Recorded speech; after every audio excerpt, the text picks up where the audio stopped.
안녕하세요. 네, 안녕하세요. 뭐라고요 시간입니다. 그 당근은 뭔가요? 이거는 제가 이야기를 하다가 요건 좀 자신 있다 라고 할 때는 당근이죠 라고 얘기를 하고, 좀 자신이 없다 싶으면은 당근이죠 뭐 이런 식으로 얘기를 해보려고 지금 준비를 했습니다. 예쁘죠? 직접 사신 거예요? 이거는 직접 산 건 아니고 제 와이프가 선물로 줘가지고 제가 이걸 한번 가져와 봤습니다. 오늘 이야기를 하다가 이거는 확실하다 그런 거 있을 때마다 제가 당근이죠 라고 이야기를 해보도록 하겠습니다. 좋습니다. 이번 주에 가장 중요했던 내용들을 한번 정리해 보면서 대표님의 의견을 듣는 시간을 가져보도록 할 텐데요. 네. 일단 이번 주는 마이크론을 빼놓을 수가 없을 것 같아요. 아하. 마이크론이 실적 발표하고 어제 시장에서 15%가 올라서 끝났는데, 네네. 그 이후로 우리나라에서 반도체도 엄청 좋았잖아요. 맞아요. 그래서 지금 사람들이 좀 헷갈리고 있는 것 같아요. 반도체 끝났다면서 다시 가는 건가? 하면서 지금 좀 혼란스러워하고 있는 것 같은데 어떻게 네. 보세요? 이게 질문이 점점 더 날카로워져가지고 이거 제대로 대답을 안 하면 안 될 것 같은 생각이 좀 드는데, 일단 기본적으로 마이크론 실적이 이렇게 잘 나올 줄 몰랐죠. 네, 진짜 몰랐고요. 저도 사실은 반도체에 대해서는 좀 이미 좀 보수적으로 보자 이렇게 얘기를 하기도 했고, 저도 이제 투자는 안 하고 있다가 좀 당했죠. 예, 그리고 마이크론이 실적이 이렇게 잘 나올 줄 몰랐기 때문에 주가도 많이 올랐고, 그리고 하이닉스, 삼성전자 주가도 지금 좀 많이 오르고 있는 상황이잖아요.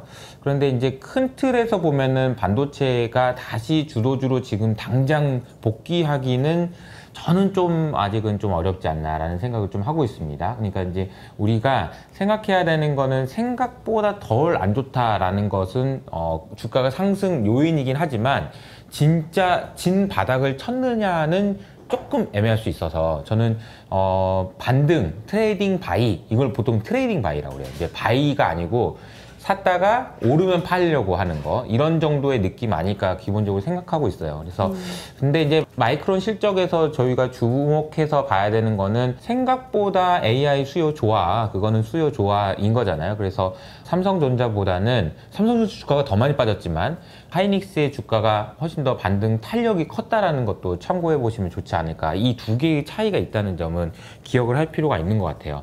저는 찜찜한 게 이제 중국에 대한 이야기인데, 중국이 반도체가 그렇게 그 정도는 아니야, 이제 그동안은 계속 그렇게 해왔는데, 만약에 중국 반도체가 위협이 된다라는 얘기가 나오면 이 질문이 중요한 것 같아요. 이게 점점 더 심해질까 아니면 좀 덜해질까 라고 생각해 보면, 제가 보는 미국과 중국의 관점에서 보면 중국은 지금 여기에 올인한 거거든. 미국은 AI로 중국을 공격하는 거고요, 중국은 제조업으로 미국을 공격하는 거예요. 혹은 다른 나라들을.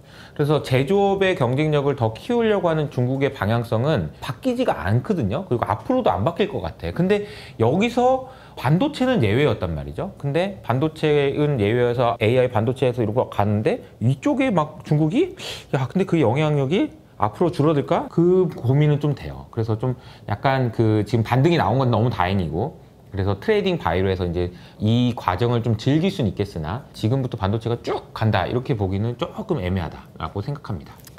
알겠습니다. 그럼 이번 주에 테크에서는 마이크론이 있었다면 사실 중국 때문에도 미국 시장도 그렇고 우리나라 시장도 엄청 들썩거렸잖아요. 맞아요. 일단 미국이 이번에 막 정책 금리 막 지준율 낮춘다 그런 얘기도 막 하던데, 어떤 이야기를 하고 있고 이게 왜 시장에 이렇게 영향을 주는 건지. 네, 이번 주에 있었던 중요한 이벤트들을 역시 이제 모고가 잘 정리해 주는데, 두 번째로 봐야 되는 게 이제 중국의 정책인데요. 중국의 정책, 이게 중국이 갈 때까지 가는 거죠. 이게 중국 정부 입장에서 한번 생각해 봅시다. 시진핑 입장에서 한번 생각을 해 봅시다. 부동산이 가격이 계속 빠져요. 그래서 사람들이 소비도 안 해. 그래서 경제가 계속 추락해. 그래서 옆에 있는 애들이 계속 부양 좀 해. 근데 안 해. 왜 안 했을까요? 그동안 왜 안 했을까? 이 질문을 먼저 대답을 해야 돼. 시진핑은 뭔 생각으로 버티고 있었을까?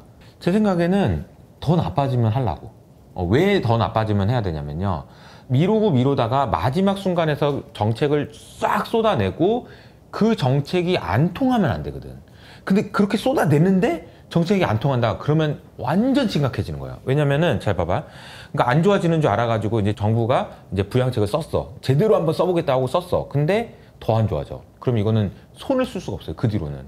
왜냐면 중국 정부에서 정책을 쓴다고 해도 그거 안 되잖아 이런 식으로 하다 보면 계속 정책의 효과가 줄어들고 그런단 말이에요. 근데 이번에 나온 정책은 보니까 제가 이제 다음 주 월요일 날 신정관 대표님이라고 미래에셋 차이나 대표님이 계세요. 근데 이분이 지금 중국에서 외국인 헤지펀드 1호래. 그래서 굉장히 대단하신 분인데 최근에 유튜브를 시작하셨더라고요. 그래서 이분은 어렵게 수소문해가지고 중국의 전문가로 한번 모셔서 이야기를 들어보려고 하는데요.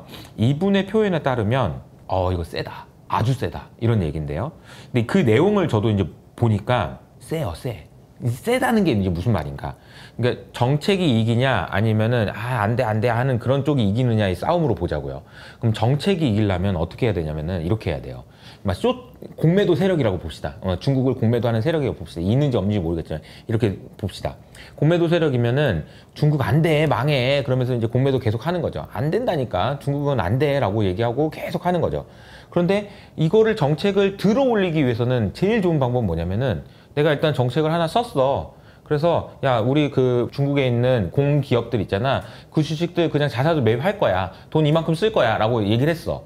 근데 여기 있는 사람들 입장에서 야, 그거 다 떨어지면 또 안 좋아질 거잖아. 그럼 기다리고 있는 거지. 근데 여기서 한마디 더 해버리는 거죠. 근데 이걸로 안 되잖아? 그럼 나 더 쓸 거야. 이만큼 또 쓸 거야. 근데 이것도 안 되잖아? 그럼 또 쓸 거야. 덤벼봐. 이런 거지. 덤벼.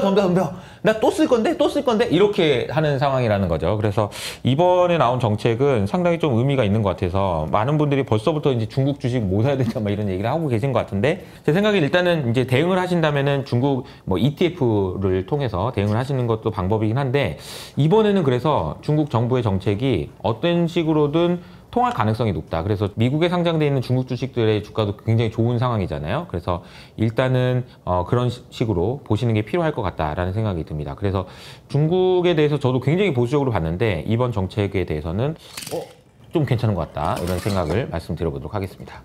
그러면 중국 시장이 사실 좋아지면 뭐 우리나라에 있던 외국인들 자금이나 뭐 이런 것들이 중국으로 다시 갈 수도 있잖아요. 네. 그럼 사실 중국이 좋아지는 게 우리나라 주식시장 입장에서는 악재로 받아들여질 수도 있을까요? 진짜 뭐 옳은 거라도 있으면 뭐 이런 얘기를 하는 게 좀 뭔가 면이 서는데 옳은 것도 하나도 없이 야 이거 지금 우리는 옳은 것도 없는데 중국 온다고 또 빠져? 막 이러면 진짜 너무 억울하긴 한데 사실이긴 하죠. 왜냐면은 우리가 MSCI 전체 지수로 보면 선진국 지수가 있고 신흥국 지수가 있어요. 신흥국은 많이 투자를 안 하는데 신흥국 많이 투자 안 하는 것 중에서도 중국 빼서 딴 데 넣고 이런 거에 최대 수혜를 본 게 이제 인도고 뭐 대만이고 이런 거잖아요.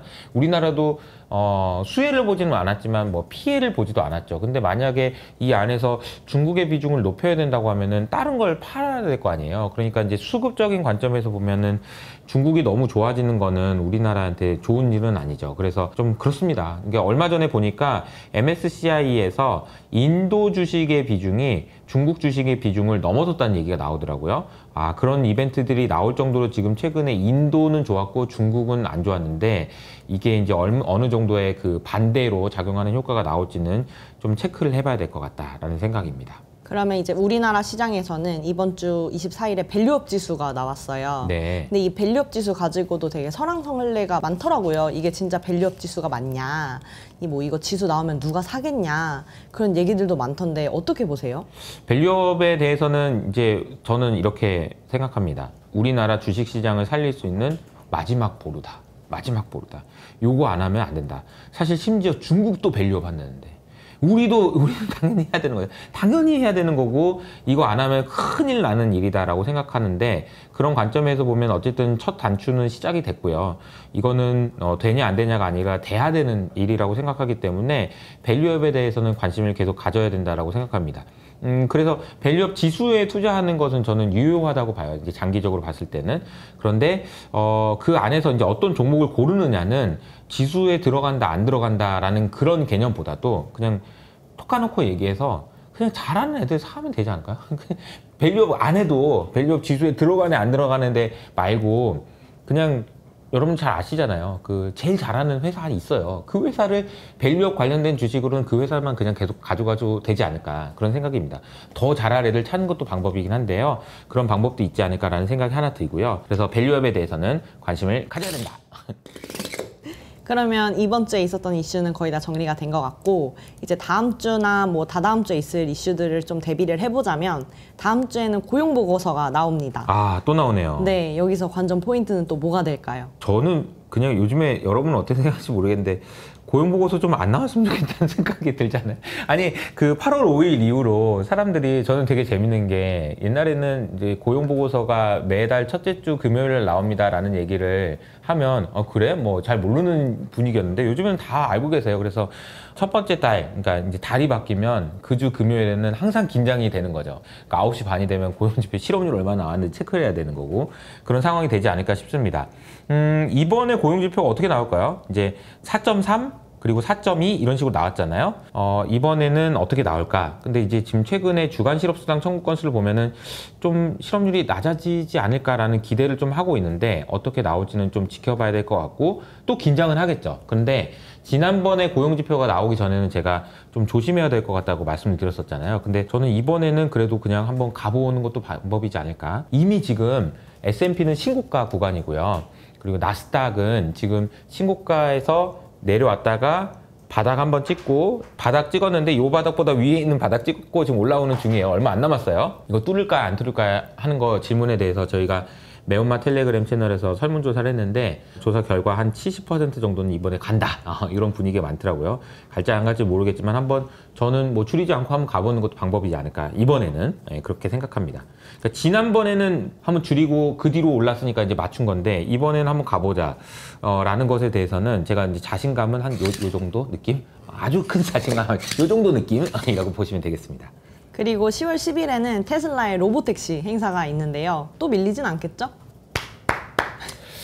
테슬라의 로보택시 행사 굉장히 기대가 저는 많이 됐는데 이제 너무 또 기대한다고 하면 또 이제 김 빠질 수 있으니까 그냥 조금만 기대됩니다 라고 얘기를 하고 싶지만 이제 이번 로보택시 행사에서 아마 로보택시에 대한 구체적인 이야기, 그러니까 자율주행과 관련된 이야기 얼마나 나올지 그 모르죠. 이게 까봐야 되는 거니까. 근데 이제 로고를 보니까 사실은 우리 모두가 뭐 로봇이었습니다 이런 얘기를 하는 걸 보면 지금 로봇뿐만 아니라 그러니까 자동차에 AI가 들어가서 어느 정도의 성과를 내고 있는지를 보여주는 것이 아닐까라고 생각이 들고 다른 건 모르겠지만 이 행사가 지난 이후에 와 이거 대박이다 혹은 야, 뭔 소리인지 모르겠는데 뭔 소리냐 라는 식으로 관심도가 굉장히 높아지지 않을까 라는 생각은 좀 듭니다. 근데 역설적으로 로보택시 그래가지고 테슬라가 지금 뭐 다른 자동차 회사를 공격하는 것도 중요한데 지금 우리의 관심은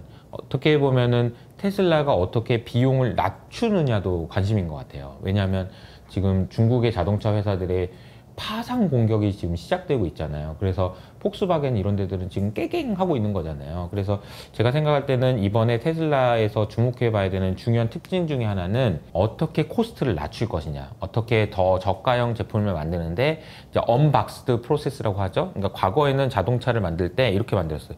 그러니까 컨베이어 벨트에 저 자동차 체가 이렇게 와요. 그러면 이렇게 올 때 잠깐만 여기 이 밑으로 들어가 가지고 볼트 놓고 이런 거 하고 그랬거든요. 근데 그거 안 하고 이제 각자 이렇게 만들어서 서서 이렇게 만들어서 마지막에 볼트 너트 이렇게 쫙 붙이는 그런 과정을 언박스드 프로세스라고 하는데 이게 어떻게 적용되느냐, 그래서 새로운 모델에 코스트를 낮추는데 얼마나 기여할 수 있느냐 이런 부분들이 이 얘기가 나올 것 같아요. 그래서 이때 이제 10월 10일 날에 대한 기대감들은 아마 계속 그 기간 중에는 계속 커지지 않을까 라는 생각이 들고요. 이게 또 장기적으로 보면은 AI 수요에도 영향을 줍니다. 왜냐면은 AI 갖다가 어디다 쓸 거야? 아이폰 들어가는 거 말고 자동차에 들어가는 거야. 이래버리면 이제 와 그래? 막 이런 식으로 될 수 있잖아요. 그래서 장기적으로 봐도 상당히 중요한 이벤트라고 볼 수 있고 기대감은 좀 가져보겠다. 근데 제가 너무 기대한다고 하면 안 되니까 한 요 정도 그냥 요 정도 기대감 가지고 있다 이렇게 하고 기대 많이 안 하고 있어요. 뭐 이렇게 넘어가도록 하겠습니다. 네, 그 마지막으로 저희 네프콘 이벤트 기간이 얼마 남지 않았다고 하는데 언제 마감이 되나요? 저희가 이제 2주년 행사 기념으로 해서 1년에 한 번씩 하는 거일 것 같아요. 근데 만약에 이번에 안 하시면 1년 기다려야 되거든요. 근데 마지막 날짜가 이제 9월 30일입니다. 그러니까 다음 주 월요일인 거죠. 그때가 이제 마지막인데, 물론 그 이후에도 이제 가입을 하실 수는 있지만 9월 30일 날까지 하시면 파격적인 할인 혜택을 드리니까 이때까지 꼭 하셔서, 그리고 또 그때까지 하셔야 우리 지금 준비하고 있는 효친 클럽이라고 있어요. 효친 클럽은 커뮤니티인데 제가 진짜 많은 컨텐츠를 만들잖아요. 그 컨텐츠를 만들면 유튜브에도 이제 댓글을 다시지만 사실은 뭐 제가 읽고 싶지 않는 댓글도 많거든요. 그런데 아마 이제 효친 클럽 안에서는 이 안에서 제가 말한 그 내용들을 가지고 여러분들이 대화를 하실 수 있는 공간을 만들려고 합니다. 제가 관여하진 않겠지만 많은 분들이 여기에 오셔가지고 서로 이야기를 하면서 토론도 하실 수 있고 그런 공간을 만들려고 하는데 그 커뮤니티에 들어가시기 위한 초대권을 얻기 위해서도 9월 30일까지 꼭 들어오셔야 돼요. 그러니까 꼭 잊지 마시고요. 제가 생각할 때 이 이호석 아카데미 네프콘 구독 이거요. 당근해야 되는 거 아닙니까? 다음 주도 뭐라고요로 찾아뵙겠습니다. 감사합니다. 감사합니다.